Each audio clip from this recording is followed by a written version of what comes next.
ശരി, നമുക്കിനി കോഴിക്കോട് കൂടിയുണ്ട്. കോഴിക്കോട് നിന്ന് ഷബീർ ഉമറാണ് വിവരങ്ങൾ നൽകാനായി ചെയ്യുന്നത്. Shabeer, good morning. മെയ്ദിനാശംസകൾ നേരുന്നു. ഒരു തൊഴിലാളി എന്ന രീതിയിൽ എത്രത്തോളം അഭിമാനമുണ്ട് ഇന്നത്തെ ദിവസം? ഒപ്പം ഈ വടക്കൻ കേരളത്തിൽ നിന്നുള്ള വാർത്തകൾ കൂടി അതിൻ്റെ ഒപ്പം വരട്ടെ. ദിവ്യ, ഗുഡ് മോർണിംഗ്. തൊഴിലാളി ദിനാശംസകൾ. ഒരു തൊഴിലാളി എന്ന നിലയ്ക്ക് പൂർണ്ണാർത്ഥത്തിൽ അഭിമാനിക്കുന്നുണ്ട്. തൊഴിലെടുത്ത് ജീവിക്കുന്നു, ആ നിലയ്ക്ക് അതിൽ അഭിമാനിക്കുന്നുണ്ട്. എന്തായാലും വടക്കൻ കേരളത്തിൽ നിന്ന് വലിയ വാർത്താ പ്രാധാന്യമുള്ള ഒരു ദിവസം, അല്ലെങ്കിൽ വലിയ ഈ വാർത്താ പ്രാധാന്യമുള്ള സംഭവങ്ങൾ, പരിപാടികൾ നടക്കുന്ന ദിവസമല്ല. തൊഴിലാളി ദിനവുമായി ബന്ധപ്പെട്ട് ചില പരിപാടികൾ ഒഴിച്ചു നിർത്തിയാൽ കാര്യമായ പരിപാടികളൊന്നും ഇന്നില്ല. ഏതാണ്ട് ഒരു അവധി മൂഡിലേക്ക്, തൊഴിലാളി ദിനം കൂടിയാണ്, ആ നിലയ്ക്കാണ് വടക്കൻ കേരളത്തിൽ ഇന്നത്തെ സ്ഥിതി.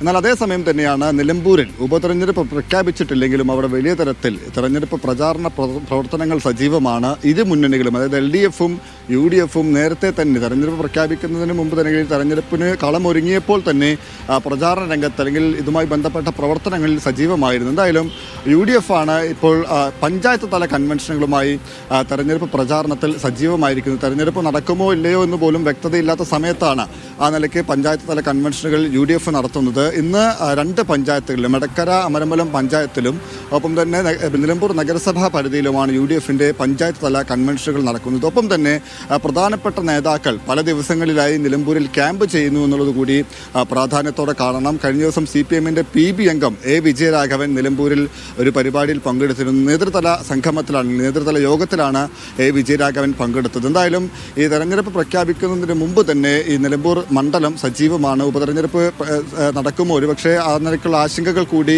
ഈ ഒരു ഘട്ടത്തിൽ ഉയരുന്നുണ്ട്. PV അൻവർ, അതായത് നേരത്തെ PV അൻവർ രാജിവെച്ച MLA തന്നെ ഇത്തരത്തിലൊരു ആശങ്ക പങ്കുവച്ചിരുന്നു. ആ നിലയ്ക്ക് തെരഞ്ഞെടുപ്പ് പ്രഖ്യാപിച്ചിട്ടില്ലെങ്കിൽ കോടതിയെ സമീപിക്കും എന്നതടക്കം PV അൻവർ പറഞ്ഞിട്ടുണ്ട്. അപ്പോൾ നിലമ്പൂരിൽ ഉപതെരഞ്ഞെടുപ്പിന് കളമൊരുങ്ങിയിരിക്കുന്നു. അതുമായി ബന്ധപ്പെട്ട സംഭവ വികാസങ്ങൾ, വാർത്തകളാണ് നമ്മൾ പ്രധാനമായും വടക്കൻ കേരളത്തിൽ നിന്ന് ഇന്ന് പ്രതീക്ഷിക്കുന്നത്. പ്രത്യേകിച്ച് ഇന്ന് ഈ പഞ്ചായത്ത് തല കൺവെൻഷനുകൾ അടക്കം നടക്കുമ്പോൾ ഏത് നിലയ്ക്കാണ് അവിടെ നിന്നുള്ള ആളുകളുടെ പ്രതികരണങ്ങൾ, നേതാക്കളുടെ ഇടപെടലുകൾ അടക്കമുള്ള കാര്യങ്ങൾ ഇന്ന് വരും. ഒപ്പം തന്നെ ഇതോടൊപ്പം പറയേണ്ടത്, വാർത്താ പ്രാധാന്യത്തോടെയല്ല പറയുന്നത്, പക്ഷേ താമരശ്ശേരി ചുരത്തിൽ ഇപ്പോൾ അവധിക്കാലമാണ്. അപ്പോൾ താമരശ്ശേരി ചുരത്തിൽ വലിയ തരത്തിൽ ഗതാഗത കുരുക്കുണ്ട്. അതായത് നിരവധി യാത്രക്കാർ ഇതുമായി ബന്ധപ്പെട്ട് ഈ താമരശ്ശേരി ചുരത്തിലൂടെ യാത്ര ചെയ്യുന്നുണ്ട്. പക്ഷേ കഴിഞ്ഞ ദിവസങ്ങളിൽ ഈ ചുരത്തിൽ വാഹനങ്ങൾ കുടുങ്ങുന്ന സ്ഥിതിയുണ്ടായി. ഒപ്പം തന്നെ മണിക്കൂറുകളോളം ഗതാഗതം തടസ്സപ്പെടുന്ന നിലയുമുണ്ട്. അപ്പോൾ ഒരു വാഹനം കുടുങ്ങിക്കഴിഞ്ഞാൽ, പ്രത്യേകിച്ച് വലിയ ചരക്ക് വാഹനമെല്ലാം കുടുങ്ങിക്കഴിഞ്ഞാൽ പിന്നീട് ഒരുപാട് സമയമെടുക്കും ആ വാഹനം നീക്കം ചെയ്ത് ഗതാഗതം പൂർവ്വസ്ഥിതിയിലാകാൻ.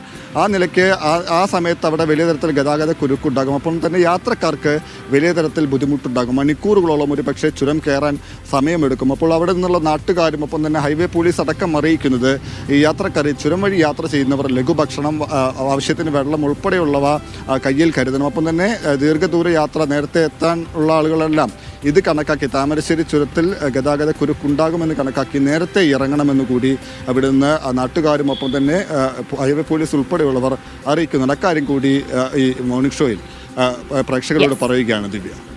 Yes, and Alan, thank you, Shabir.